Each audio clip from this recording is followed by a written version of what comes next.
Dear students, welcome to my channel. In this video, I am going to explain how to create the tabular column for all this slab reinforcement.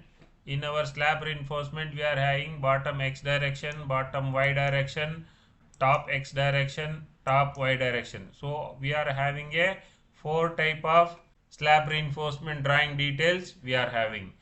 For all these 4 types of slab reinforcement detail drawing, we need to create a one Excel sheet to enter all these results. So before starting this video, I am requesting whoever is not subscribed, please subscribe to my channel and press the bell icon and select all. Then only you will get my latest video immediately. Come, we'll start the video.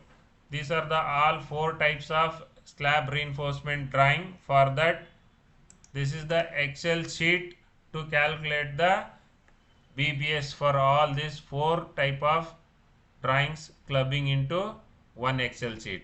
So in this Excel sheet, you can check this ID card. I have explained in that. So how to enter this tabular column in Excel sheet and how to format this, how to do the wrap test, how to do the merge cells, and how to increase the font size and decrease the font size, and how to color the tables, and how to make all these outer lines and all I have explained in that video.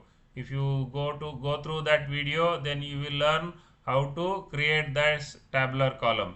So particularly here I am going to explain what are the tabular columns. I mean what are the contents are required in this for calculating the slab BS.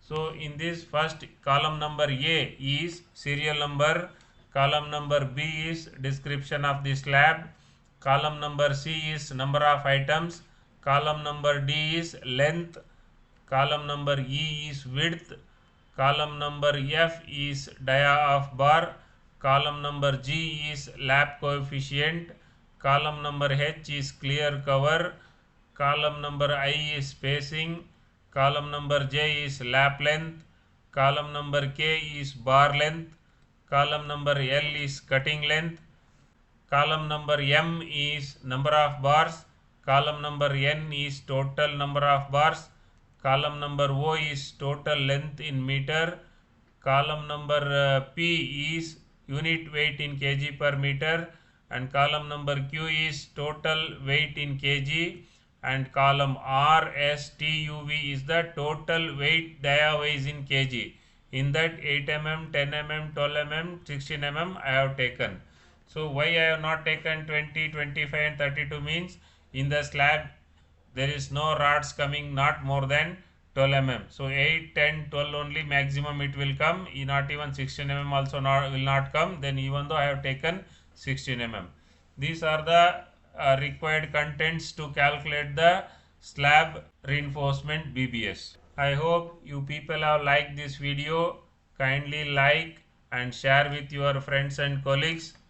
And if you have any comments, please comment in the comment box. Thank you. Thank you very much.